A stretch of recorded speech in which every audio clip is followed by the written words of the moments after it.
Welcome back to Till Death the Academy, a window into our home bartending journey. We're here today at the PW My Home Bar. I'm Phil, and this is Andrew. Good afternoon.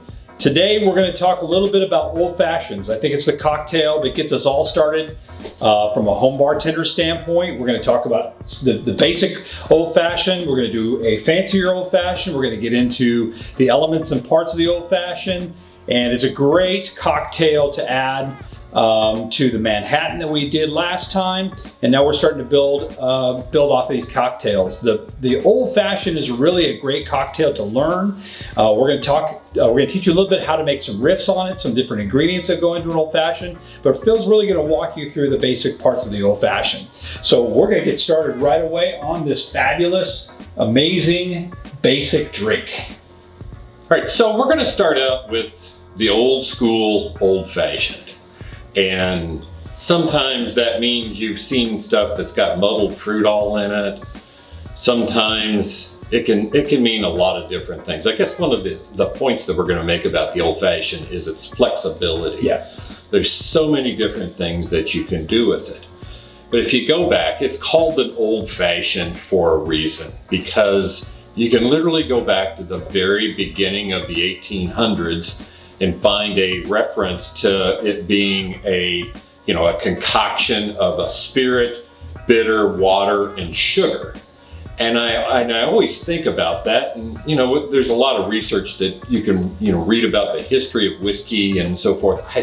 When I think about the history of whiskey and what it was probably like in the 1800s, I always go back to those Clint Eastwood spaghetti western days, like Hang 'em High, where he's in this kind of like village that's in the mountains, and he walks into the bar and the bartender throws a shot glass in front of him, pulls out a bottle that doesn't have any label or anything like that, pours something in it for him, slides it down the bar to him, he gulps it down and he goes, wow. That's what whiskey was. Yeah, or a rye or something, some sort of grain spirit that was it wasn't produced in large pot stills like it is, in Kentucky today, or column stills. It was, whatever you could, put together out back, probably. That's what the bartender was serving at that time. And so the old fashioned, in a way, became a way to help you get over what might be in that. It wasn't until the late 1800s that the government actually got involved in determining what could and couldn't go into whiskey. So there was a lot of things that were going into whiskey, some of which would make you blind back in that day, that, you think about it, and the old fashioned seemed to be a way for the bartender to kind of cover up those things. And so going back to the original spirit, bitter, water, sugar, we're going to do that, kind of the old fashioned way, kind of the original way. And I'm going to use a little bit of superfine sugar, which maybe they didn't have superfine sugar back in that day either. Right. But we're going to use a little regular sugar. Some people use a cube of sugar or something like that. We're just going to start it out that way. And we're going to use a couple of different bitters. We're going to use orange bitters and Angostura bitters, just kind of the two kind of major ones that are out there. We're going to do a couple of each. And what essentially we're going to do is we're going to make a syrup in the glass here. So we got two dashes of each, and then to that we're going to add just a little bit of water as well. So we got bitter, sugar, and a little bit of water. And I'm just going to use the blunt end of my muddler here, and I'm just going to muddle this around until I kind of like get to somewhat become incorporated into kind of a syrup, so that the sugar's kind of like dissolved in it. What's your rule of thumb for making a batch of simple syrup to have in the fridge if you're going to make these for some friends, or you want to have some ready for the weekend? What do you usually? Well, so it's interesting because the normal syrup you would do would be just a regular simple, so 1 part sugar, 1 part water. Any sugar. Any sugar, just granulated sugar. But I've started to really move away from that kind of thing, more into brown sugar, palm sugar, different things like that. And then I like to make rich syrups as well, which are 2 parts sugar, 2 parts of the sweetener part to 1 part of the water. Yeah. Just because it has a better texture and kind of mouthfeel, I feel like, when you get that cocktail together. Yeah, if you make those and you just throw them on the stove, get your water going, dissolve your sugar. Once it's dissolved, you can pull that off the stove, let it cool, bottle it up. We always label our simples when we put them in the fridge, and they do need to be refrigerated until they're gone.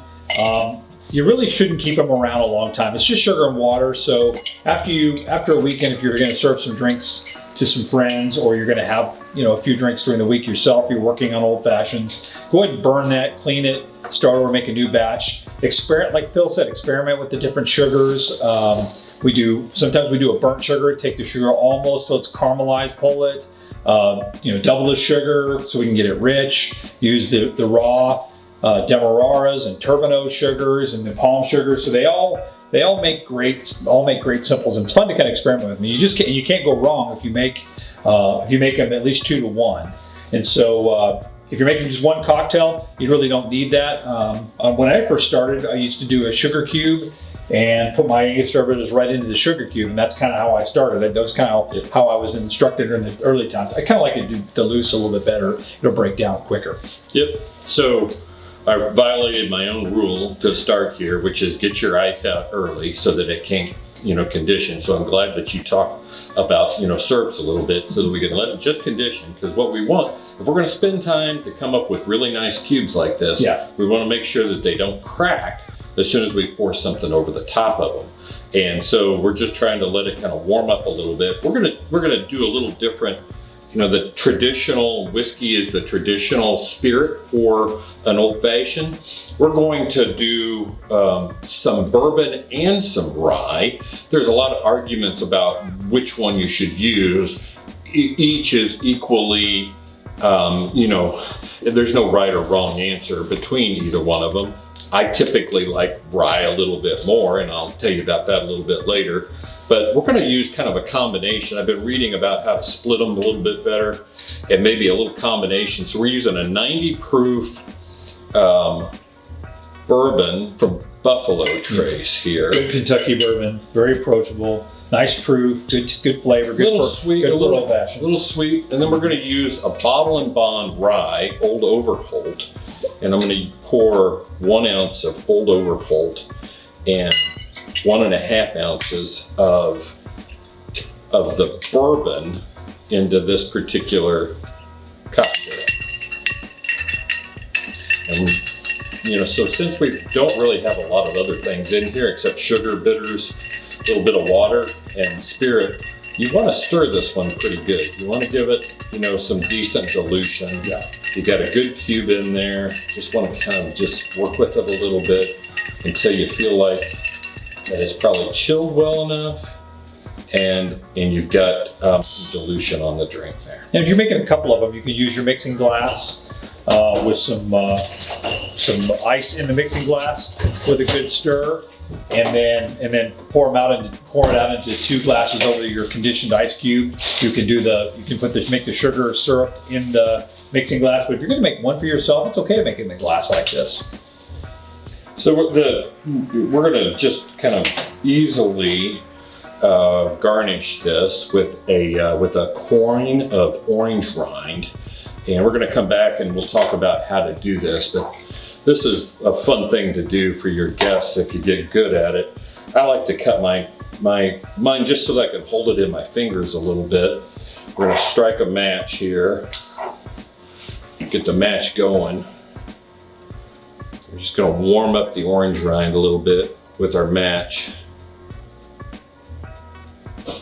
And then we're going to just flame it like that. So we just flamed it, and we got a little bit of orange oil kind of coming out of it. You can see it kind of running around the glass. You can smell it too. And you're just going to want to squeeze it in there good. Got a little smokiness from the match working in there. That worked out pretty good. Andrew, try that out. Cheers.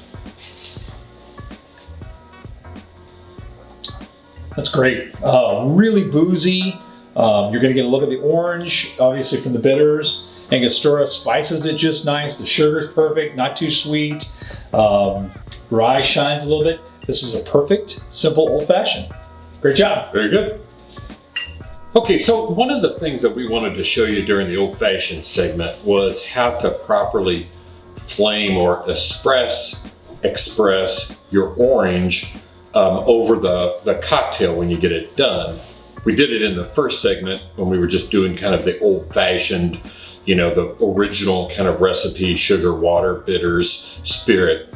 But we wanted to do this for you and give you a couple of tips that I found particularly useful as I've kind of grown through this and got better at it, quite frankly, myself. So the first thing that I want to talk about, if we're going to talk about oranges and how to flame them, is you got to buy good oranges. And that doesn't mean you buy the 12-pack at the grocery store that comes all together. You're looking for me, a specific kind of orange and a profile of the orange. So I buy these large navel oranges at the store. And the reason why I do is that they have this kind of pebbly texture to their skin.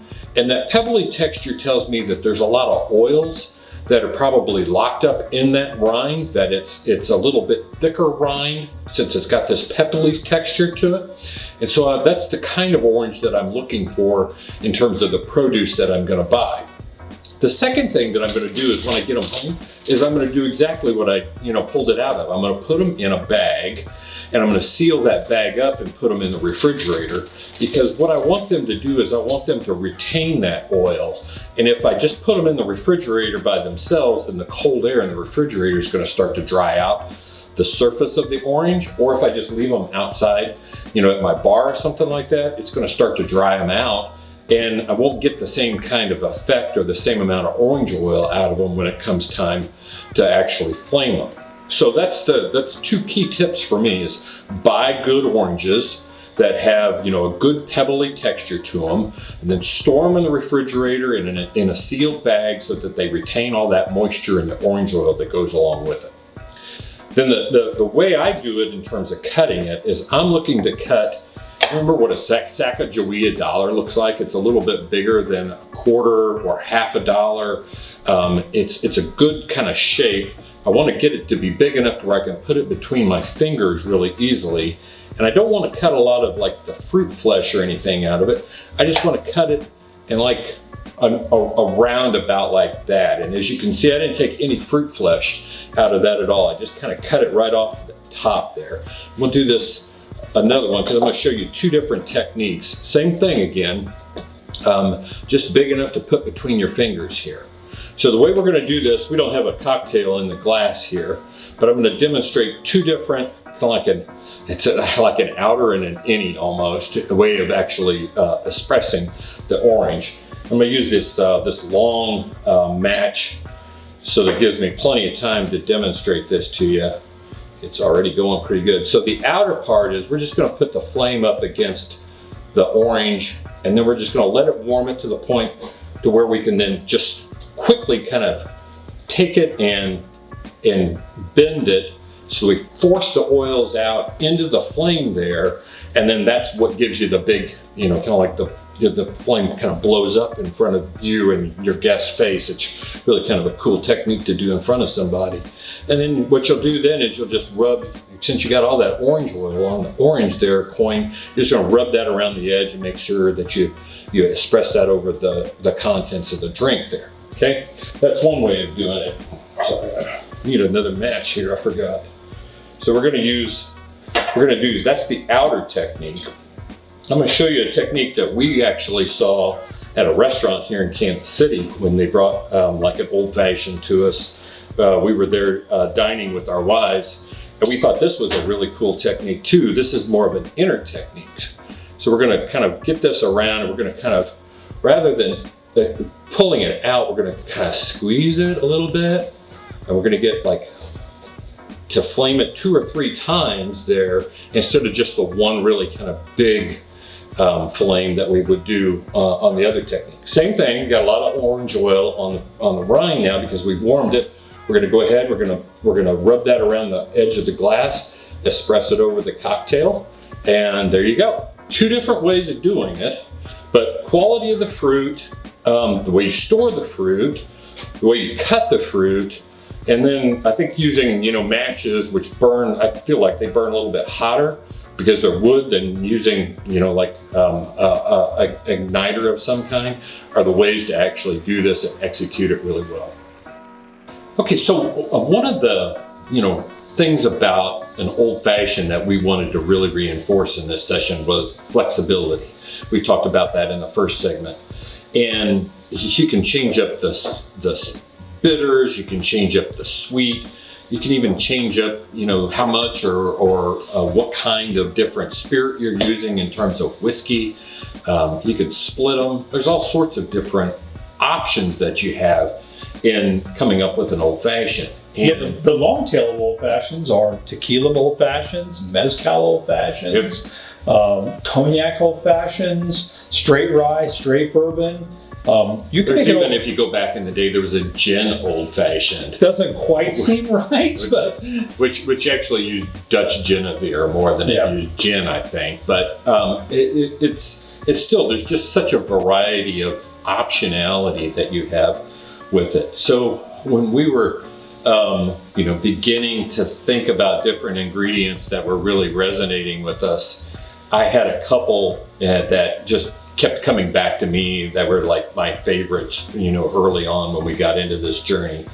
And one of them was Whistle Pig Rye Whiskey, which the legendary master distiller Dave Pickerel was a part of starting before he passed away suddenly. And I really like the story up in Vermont. Rye grows better in cooler climes. The idea of having a distillery in Vermont was that we're able to grow rye up there, able to produce rye. Rye was, one of the original whiskeys that was produced by the colonists. Yeah. Because of the ability to grow and the abundance of rye as a grain back in that day. And the other thing that really resonated with me here was this Amaro called Sfumato Rabarbaro. And Amaro is the Italian word for bitter.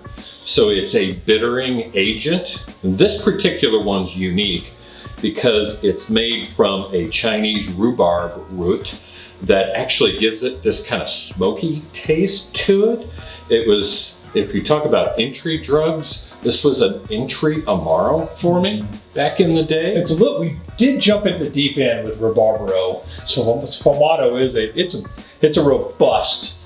It was so different than some of the others that I had been tasting that the smokiness just really resonated with me. And then at Breckenridge Distillery, they sell these enormous bottles of bitters, right? I mean, before when we've talked to you about bitters, we've got these little bottles and we're doing, a dash here or there. They sell these enormous bottle of Alpine bitters at Breckenridge Distillery in Breckenridge, Colorado. And they're just so stinking delicious. Yeah, really floral, really sweet. It's the Alpine flowers that were brought over, that were planted in the Rocky Mountains back in the day, and they just are really different than a lot of bitters. Almost, to me, it really kind of is real similar to something like elderflower liqueur. Not quite as sticky and sweet as elderflower liqueur, but in that same, just really a great thing to have in your bar. Yep. And then the other thing that I've grown to, kind of be in love with is maple syrup in cocktails too. So this was a cocktail we came up with.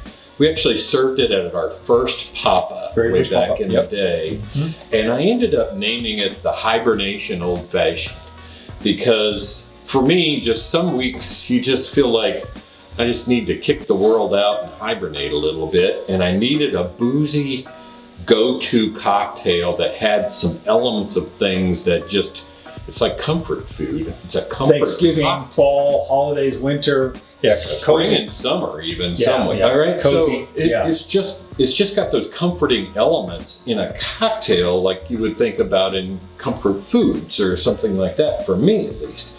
And so we built this cocktail so that it was just something that became kind of a go-to for us. It's something that was something that we developed. It had used different elements of things, and we served it our first pop-up, like I said, and people seem to love it just as much as I do. Yeah. So let's make one of these. We're going to start. I'm going to make 2 of these. So I'm going to make it in a mixing glass this time, as opposed to in the glass itself. And there's my jigger. And so we're going to use a 1/2 ounce of maple syrup, which since I'm making 2 of them, I'm going to hit a full ounce of maple syrup in there. I love maple just because it just gives you that different texture and taste profile than you do just in like traditional simple syrups. And if you don't have access to the Whistle Pig, there are some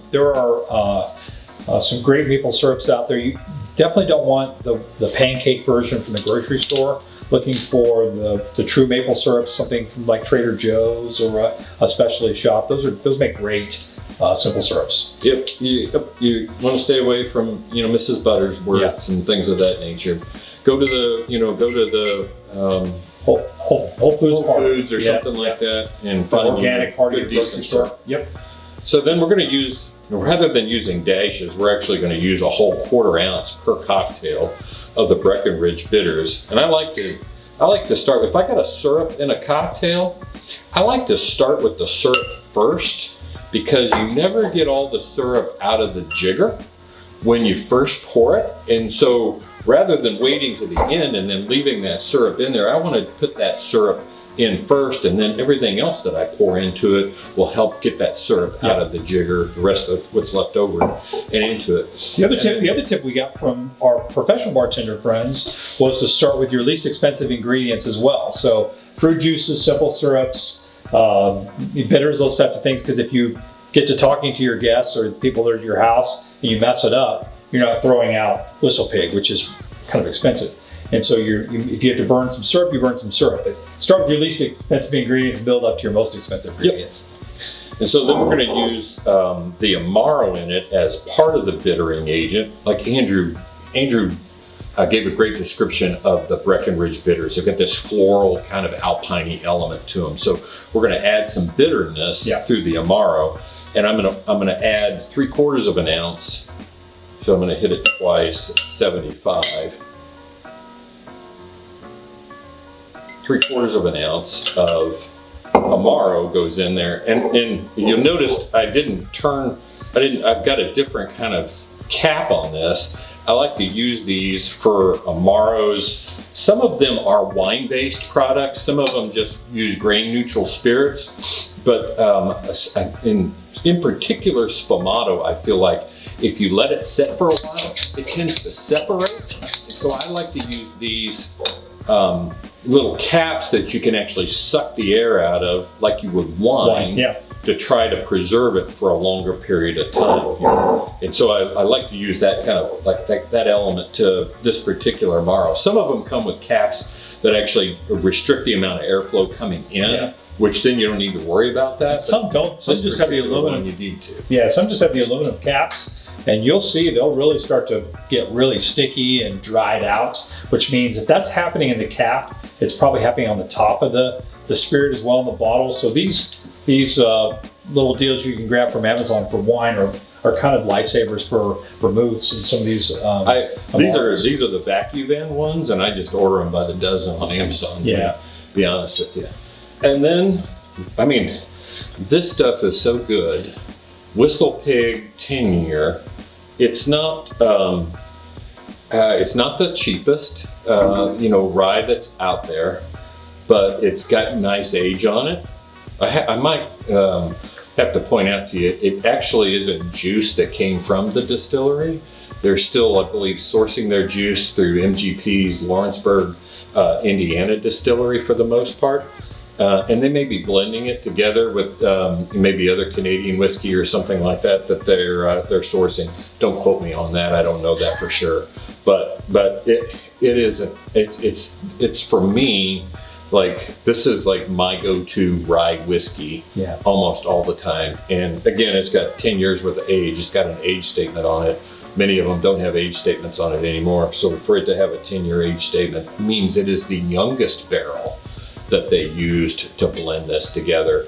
It could be that there's much older barrels that are a part of this, but the youngest barrel was 10 years of age when they did this. And that's the score that it gets on the bottle. Yep. And it's higher proof too. It's 100 proof, so it's much like a bottle and bond product, although probably because of the way it was distilled, different seasons, maybe blending, it doesn't qualify. It probably wasn't stored that way. So we're gonna hit this with 2 ounces each of this really nice rye whiskey.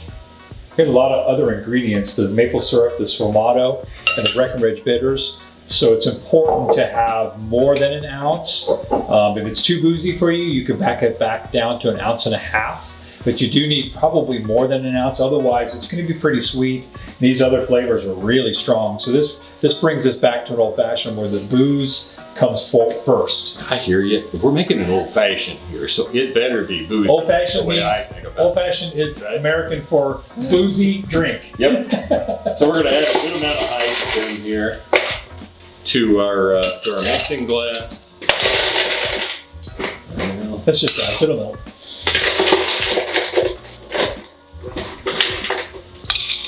Again, dilution is a key part of what you find in a cocktail, and we're just gonna stir this up good. Make sure we get some decent dilution on it.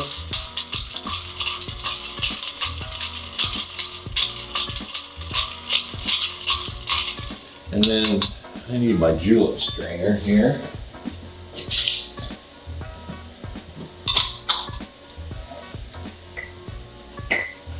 Just gonna pour these right in the middle of that cube there.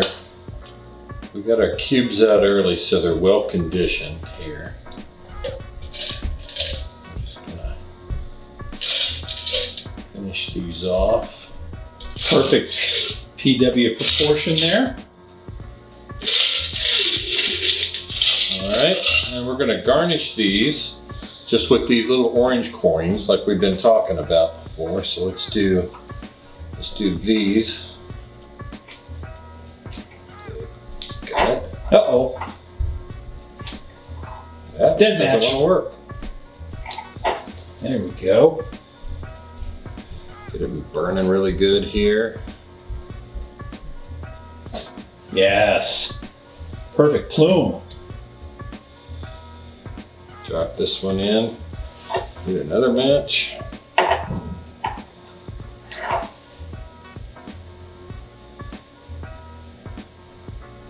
By the way, Caleb Roy taught us this trick to turn your matches upside down to get them to light on the wood really good. There we go. All right. And there is the Hibernation Manhattan. Hibernation Old Fashioned. Cheers. Hey, we're working on this, guys. This is our second episode. We've been talking about Manhattans all morning, but this is the Hibernation Old Fashioned. It is a perfect way to kind of start to play with the what we taught you earlier from the basic old fashioned. Find something sweet, find a good bitter. You could, again, like we talked about when we did the Manhattan, try these ingredients separately, put a couple together, put a little straw in there. You can really start to pull this together. But a basic old-fashioned build is a great way to build a couple cocktails for the weekend, impress your friends. It is like I said, it's been a perfect part of our home bartending journey. But if you want to learn more about us, don't forget we're on Instagram at TillDeathKC. And we're taking this on the road. We've already been shooting a couple episodes, or our second episode. We have half of it done. We went to Russell Spirits Distillery. Yep. We're going to finish up with a second cocktail there and some interviews. We'll be bringing that out probably after this episode. And then the episode after that will be on the road again. We're going to be at the Tiki Kai Lounge, which is my basement bar, a tiki themed bar. We're going to do the old fashioned of the tiki world. We're going to do a Mai Tai. So we'll be doing the Mai Tai coming up. We're going to have we're also working on episodes featuring Negroni, the Negroni, which is an amazing cocktail to add to your codex. Your repertoire. And we're going to do bar tools probably when we do the Negroni one. Show you a little bit about some of the tools we picked up, where we started, what are some great ones to start with, where to get them. But until then, the Hibernation Old Fashioned. Cheers, everyone. Have fun.